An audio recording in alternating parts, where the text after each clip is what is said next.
Welcome to Gun News in 5 minutes or less, where we will talk about events and happenings in the gun industry, ammunition pricing and so forth, politics related to firearms, personalities, new releases on the market, and anything else I can fit in. This is brought to you by Dr. Drake 63. Are AR pistols a thing of the past? After last week's high-profile shooting in Boulder using an AR pistol, discussion is coming to the forefront. This is what they used to look like. You couldn't shoulder them. It was just a stockless, short-barreled rifle. But over time, working with the ATF, they did develop versions that had 6-position adjustable hard plastic versions. Can you shoulder them? Can you not shoulder them? The ATF has wavered on that. We have seen what's happened with bump stocks after the Las Vegas shooting a few years ago, and Trump used executive action in conjunction with the ATF to get a ruling that these were illegal. I'm highly anticipating that this will happen with the Biden administration. The media has already started in with the demonization of this particular feature.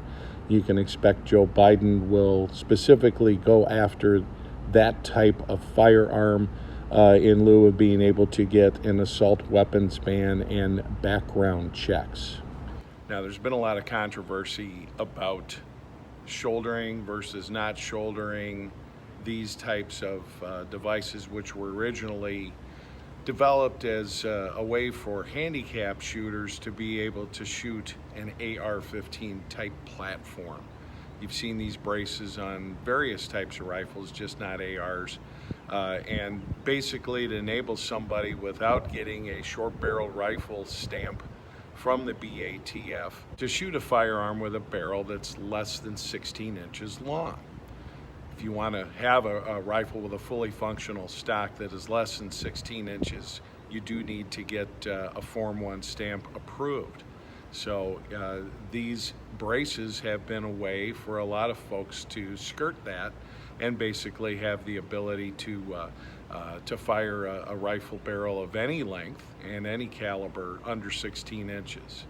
Now, I'm not going to get into the whole philosophy of whether this makes any sense or not, the length of the barrel on a firearm. These things were developed back in the 1930s in response to gangsters using sawed-off shotguns and things like that.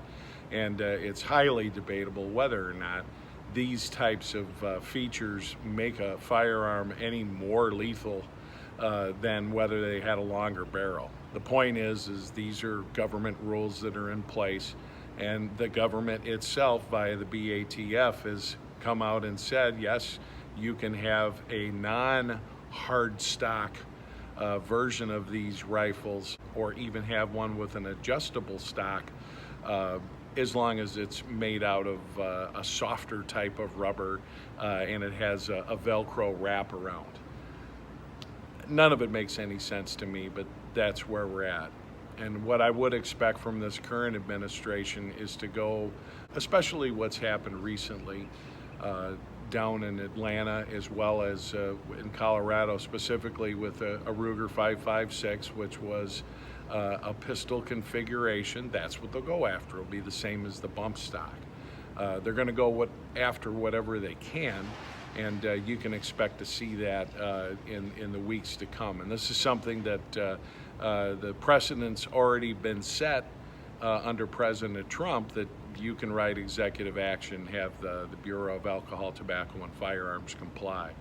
I don't expect you're going to see these continue to be legal. Now, the circulation of these particular devices is much greater than what we saw with bump stocks. There's a lot more of them out there, so how they handle that will be interesting to see. Where you're going to see AR-15 owners that have the pistol configuration make a mass rush to get these approved as SBRs, or will they be required to destroy them, or whatever the case may be. It'll be interesting to see.